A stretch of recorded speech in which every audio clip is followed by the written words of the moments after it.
تاریخ میں ایک ایسی ناقابل یقین کہانی درج ہے جو آزمائش، توبہ اور ایک ایسے معجزے کے بارے میں ہے جو عقل کو دنگ کر دیتی ہے۔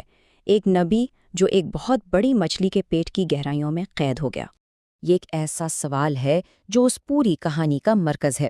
ذرا سوچئے، کوئی انسان سمندر کی اتھاہ گہرائیوں میں ایک ویل مچھلی کے پیٹ میں آخر زندہ کیسے رہ سکتا ہے؟ آئیے اس معجزے کی تفصیلات جانتے ہیں۔ تو چلے اس کہانی کی دنیا میں قدم رکھتے ہیں۔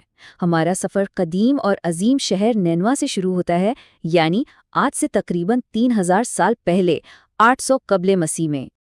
نینوا ظاہر میں دیکھیں تو کیا شاندار شہر تھا۔ سفید پتھروں سے بنی اونچی عمارتیں، چوڑی چوڑی سڑکیں اور ہر طرف دولت کی فراوانی۔ لیکن اندر سے یہ شہر بت پرستی، تکبر اور ظلم کی تاریکی میں پوری طرح ڈوب چکا تھا۔ اسی بھٹکی ہوئی قوم کو سیدھا راستہ دکھانے کے لیے اللہ نے ایک نوجوان اور پرہیزگار نبی حضرت یونس کو بھیجا اور انہیں ایک بہت بڑی، بہت ہی مشکل ذمہ داری سونپی۔ اب یہاں سے دیکھتے ہیں کہ دہائیوں کی جدوجہد کے بعد یہ مشکل مشن آخر کس طرح آگے بڑھتا ہے۔ ذرا تصور تو کریں، 1-2 سال نہیں، پورے 40 سال۔ حضرت یونس نے اپنی قوم کو سمجھانے کی مسلسل کوشش کی، لیکن جواب میں انہیں صرف طنز اور مذاق ہی ملا۔ آخر کار مایوسی اور انسانی جذبات کے تحت انہوں نے یہ آخری تنبیہ جاری کی اور ایک بہت بڑا فیصلہ کر لیا۔ انہوں نے اللہ کے واضح حکم کا انتظار کیے بغیر اپنی ذمہ داری چھوڑ دی، اور ان کا یہ قدم وہاں سے واقعات کا ایک ایسا سلسلہ شروع ہوا جو حضرت یونس کو زمین سے سیدھا سمندر کے خوفناک آزمائش کے دل میں لے گیا۔ تو ہوا کچھ یوں کہ سمندر کے بیچوں بیچ جہاز ایک زبردست طوفان میں پھنس گیا۔ جہاز والوں کا ماننا تھا کہ ان میں سے کوئی ایک اس آفت کا ذمہ دار ہے، تو قرعہ اندازی کی گئی، 3 بار نام نکالا گیا اور ہر بار نتیجہ ایک ہی تھا۔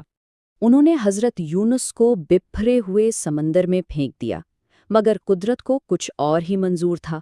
وہ ڈوبے نہیں، بلکہ اللہ کے حکم سے ایک بہت بڑی مچھلی نے انہیں نگل لیا۔ اسے حکم تھا کہ وہ ایک عارضی قید خانہ بنے، شکاری نہیں۔ جب انہیں ہوش آیا تو وہ خود کو پہلی تاریکی میں پاتے ہیں، یعنی رات کا اندھیرا جو اس خوفناک سمندر پر چھایا ہوا تھا۔ پھر انہیں دوسری تاریکی نے گھیر لیا، سمندر کی گہرائیوں کا وہ اندھیرا جہاں روشنی کی ایک کرن تک نہیں پہنچ سکتی۔ اور پھر آخر میں وہ سب سے گہری اور خوفناک تاریکی میں قید ہو گئے، اس عظیم مچھلی کے پیٹ کا اندھیرا۔ لیکن اصل بات یہ ہے کہ اس انتہائی تنہائی کے عالم میں ایک بہت گہری روحانی تبدیلی کا آغاز ہوتا ہے۔ اس گھٹن زدہ خاموشی میں، جہاں کچھ بھی نہیں تھا، حضرت یونس کو ایک معجزاتی آواز سنائی دی۔ یہ سمندر کی کنکریاں، مچھلیاں اور تمام مخلوقات تھیں جو اپنے رب کی حمد و ثنا بیان کر رہی تھیں۔ اسی لمحے مکمل عاجزی اور گہری ندامت کے ساتھ ان کی زبان سے وہ تاریخی الفاظ نکلے جو اپنی غلطی کا ایک خالص اور سچا اعتراف تھے۔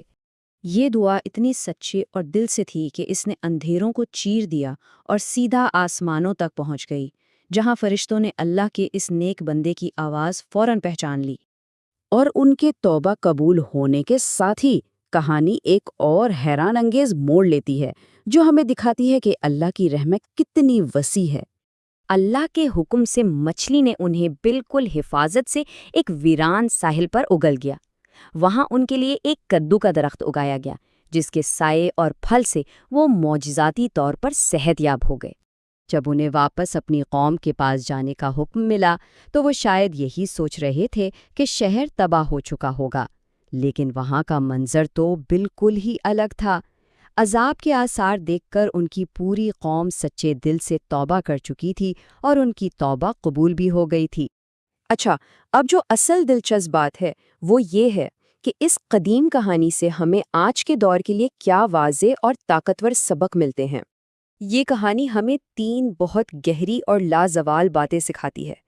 پہلی یہ کہ امید کبھی ختم نہیں ہوتی، چاہے اندھیرا کتنا ہی گہرا کیوں نہ ہو۔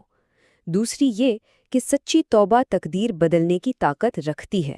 اور تیسری یہ کہ اللہ کے منصوبے کو سمجھنے کے لیے صبر ایک لازمی جز ہے۔